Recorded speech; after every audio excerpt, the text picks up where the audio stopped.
Allotment rules and understanding them. Welcome back to Gardening with Ben. In today's episode we're going to be talking about allotment rules, as different allotments have different rules that you have to follow, and if you don't follow the rules you can be kicked off the site. And they're not really bad rules, to be honest. The rules that are set in place just keep everybody on track with how well they're getting on. So we're going to talk about it today.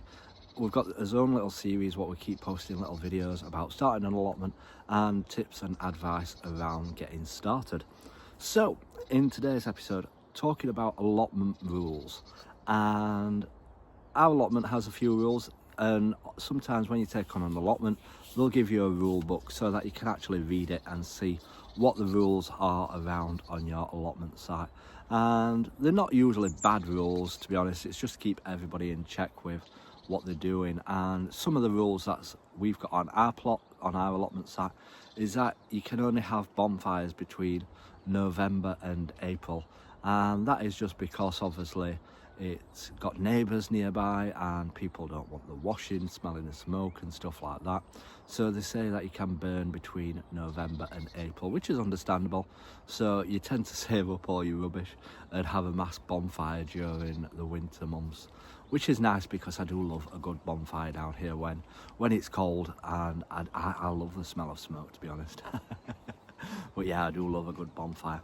Another one of the rules is that you can only have 6 chickens on our site.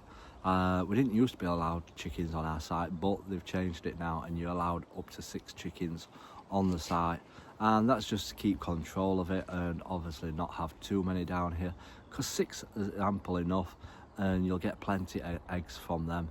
I don't have any chickens myself. I'd love some chickens, but it'd mean having to come down every single day and making sure that they're looked after, and I don't feel I could give that much time to doing that.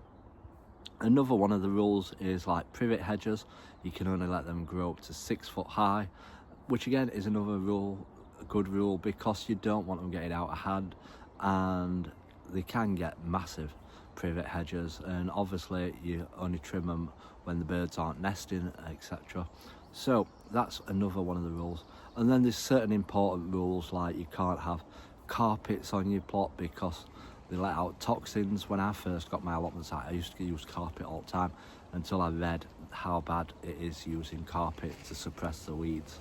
And then also as well with car tyres, again I used to use them previously, but again I've read up on it and they leak so much toxins into the soil and into the plants that they can be harmful. So don't use car tyres on your plot. They look nice when you're growing certain things in them and they look good for growing potatoes in, but don't use them. There's other methods of growing stuff in raised planters, so stick to that rule as well. But yeah, have a look through the allotment handbook that you will probably get given, and it will explain all the rules around it, and to keep your plot healthy and tidy, and you don't want much rubbish on your site as well. So I hope you found that useful, and if you've got any questions please do leave a comment in the bottom and I'll try and answer it. And stay tuned for lots more of these videos. So until next time everyone, remember, keep smiling, keep shining and keep gardening with Ben, everyone.